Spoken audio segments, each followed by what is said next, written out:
É hora da entrevista do dia com Denise Campos de Toledo.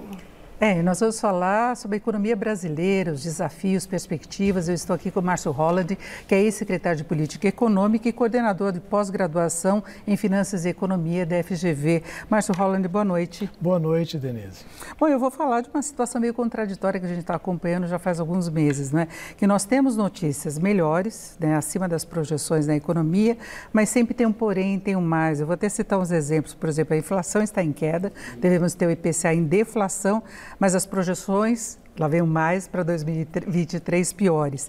Temos um crescimento da economia esse ano acima do que era esperado, pode chegar aí aos 2%, mas projeções piores para o ano que vem. Relatório Focus de hoje, até apontando aí um crescimento de 0,40% apenas no ano que vem, e neste ano a projeção está quase em 2%. Temos juros em alta, temos as contas públicas numa fase melhor, mas o risco fiscal em alta.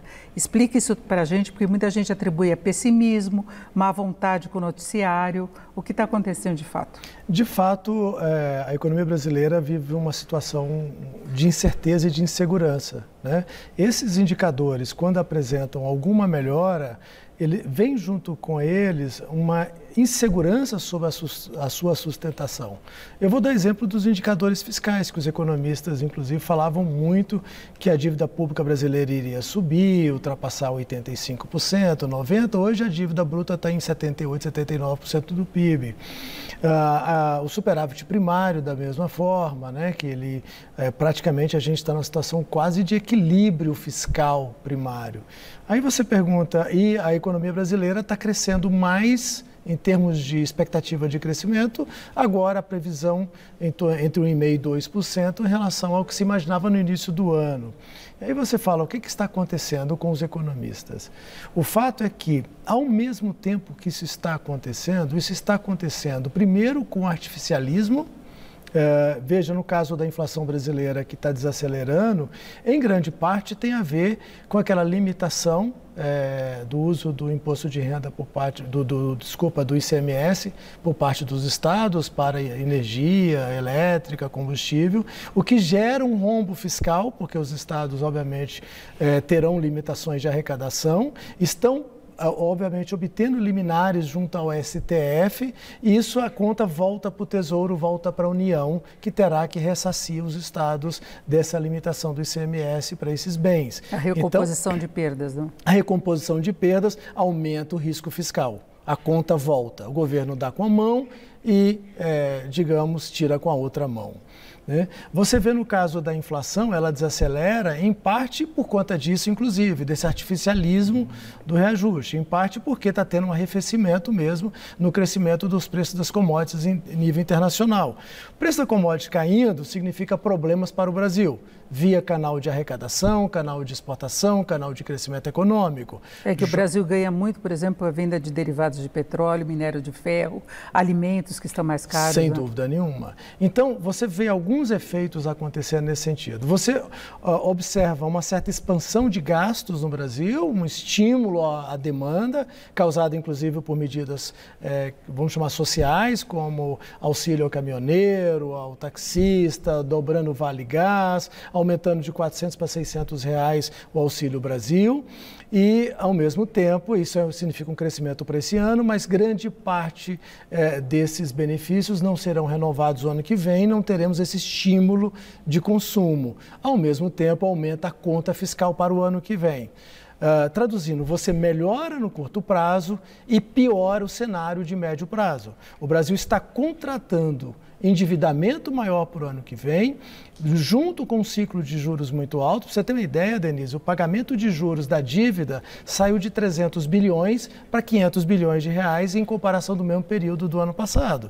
Ou seja, o Brasil está contratando um problema fiscal, além de toda a estrutura e o arranjo fiscal, o estouro do teto de gastos, a PEC kamikaze, a aprovação de um orçamento secreto, né? Eu diria a institucionalização de um orçamento secreto, a institucionalização do calote de precatórios, toda uma estrutura e um arranjo fiscal está sendo jogado no chão.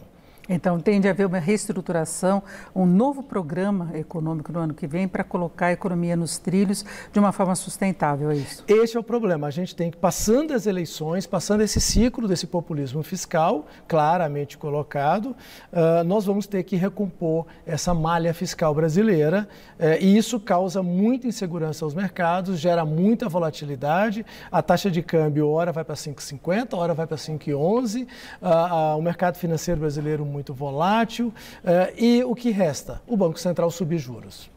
E a taxa de juros no Brasil indo para 13,75, conforme a última reunião do Copom, abrindo até uma janela de possibilidade de mais algum pequeno aumento, deve persistir aí ao longo do primeiro semestre do ano que vem. E todo mundo sabe que quando o juros sobe, 2, 3 trimestres à frente, vem menos crescimento econômico. Então, de um lado, o governo dá estímulos de curto prazo, tentando aquecer a economia, do outro lado, o Banco Central aumenta a taxa de juros, provocando cenários de contração da atividade econômica. E, na sua opinião, o Banco Central está correto nesse ritmo de alta da Selic? O Banco Central não tem outro instrumento e outra alternativa. Ele deve fazer isso. A inflação já está em próximo de 12%, 11,89% no acumulado no IPCA em 12 meses, vai cair rumo a 7%, mas lembrando que a meta de inflação, o teto da meta é de 5%. Vai se estourar mais um ano o teto. No ano que vem. Este ano. E o ano que vem, previsão de 5,4%, né, desse ano, com a meta menor, o teto da meta menor que isso. Ou seja, risco de estouro do teto da meta de inflação de novo no próximo ano. Eu ia falar o Focus de hoje, a projeção média do mercado de inflação do ano que vem, 5,36. Agora, você falava dessa questão de insegurança fiscal, só para a gente citar um exemplo, que vai ser muito difícil, por exemplo, o novo governo, seja quem for o próximo, a cortar o auxílio emergencial, o Auxílio Brasil, de 600 para 400 reais, porque a gente tem uma situação de pobreza, de insegurança alimentar. A gente falava aqui ao longo do jornal do aumento de inadimplências, dificuldades financeiras. Agora, se não cortar da forma que está sendo configurado aí o orçamento, sobraria cerca de 70 bilhões para despesas discricionárias. Isso daí inviabiliza o pagamento de muitas despesas do governo, né? Certamente. Veja só, ao aumentar o auxílio emergencial de 400 para 600 reais, o governo contratou um adicional desse gasto da ordem de 60 bilhões, arredondando os valores. Esse Auxílio Brasil deve representar uma despesa anual nos cofres públicos de 160 bilhões. De onde vem esse dinheiro? Já estouramos o teto de gastos, já estamos com essa dificuldade fiscal do Brasil. Não é uma discussão de legitimidade ou não do Auxílio Brasil, como você coloca. O Brasil está num nível de empobrecimento muito grande, um nível de miséria crescente. É necessário esse tipo de medida, mas nós vamos ter que cortar gastos em outro lugar. Aonde um governo novo vai cortar gastos? Esse é um grande desafio. Denise, tem uma outra coisa que preocupa e que a gente tem parado de discutir, que é a questão da Previdência, né? Nós fizemos uma reforma da Previdência e achamos que está tudo resolvido. Para você ter uma ideia, no primeiro semestre deste ano, janeiro a junho, em relação ao primeiro semestre do ano passado, a despesa da Previdência, do regime geral da Previdência, no orçamento da União, subiu 52 bilhões em relação ao ano passado. Então, ela está crescendo 100 bilhões por ano, o que é uma coisa extraordinária. Traduzindo, a gente precisa resolver esse problema também da Previdência.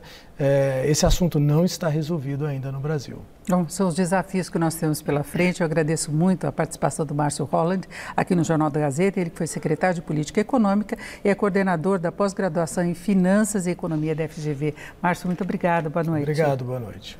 Com vocês.